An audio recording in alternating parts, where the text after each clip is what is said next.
Hello guys, welcome to our channel flavours.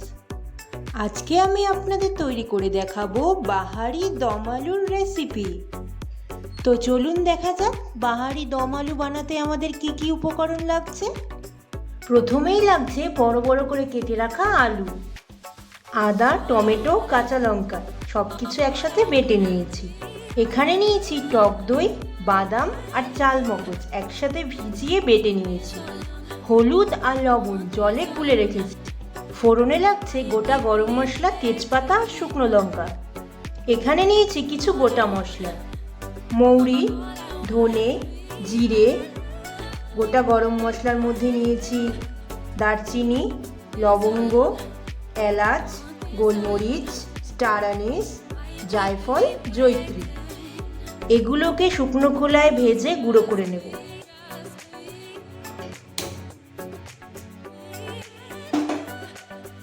এখানে একটা পাত্র বসিয়ে এর মধ্যে দিয়ে দেব জল। এখানে আমাদের জল গরম হয়ে গেছে, এবার কেটে রাখা আলুগুলো সেদ্ধ করে নেব এর মধ্যে। এখানে আমাদের আলু সেদ্ধ হয়ে গেছে, এবার আমরা আলুর থেকে জল ছেঁকে নেব। এখানে আমাদের কড়াই গরম হয়ে গেছে, এবার এর মধ্যে গোটা মশলাগুলো ভেজে নেব। শুকনো কড়ায় গোটা মশলাগুলো ভালো করে ভেজে বেটে নেব। এখানে আমাদের কড়াই গরম হয়ে গেছে, এর মধ্যে দিয়ে দেবো আলু ভাজার জন্য তেল। এখানে আমাদের তেল গরম হয়ে গেছে, এর মধ্যে একে একে আলুগুলো দিয়ে ভেজে নেব।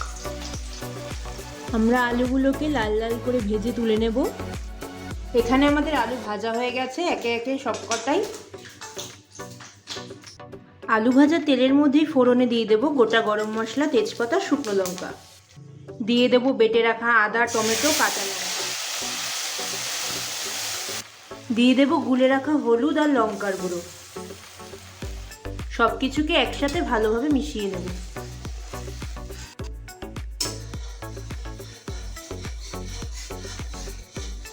দিয়ে দেবো স্বাদ অনুযায়ী লবণ। দিয়ে দেবো বাদাম ও চাল মগজ বাটা। দিয়ে দেবো কয়েকটা গোটা কাঁচা লঙ্কা। এখানে আমাদের মশলা কষানো হয়ে গেছে, মশলা থেকে তেল ছেড়ে দিয়েছে। এবার এর মধ্যে দিয়ে দেবো ভেজে রাখা আলু।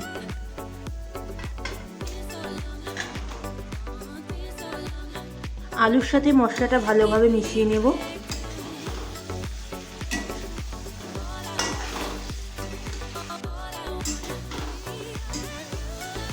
ভালো করে কষানো হয়ে গেছে, এবার এর মধ্যে দিয়ে দেব জল,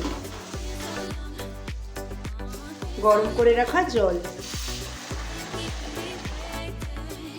দিয়ে দেব শুকনো খোলায় ভেজে রাখা ভাজা মশলা।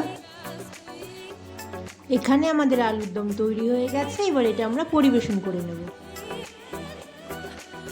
ব্যাস তৈরি হয়ে গেছে আমাদের আজকের রেসিপি বাহারি দম আলু। আজকে আমার রেসিপিটা যদি আপনাদের ভালো লেগে থাকে তাহলে অবশ্যই like, comment, share and subscribe করে দেবেন।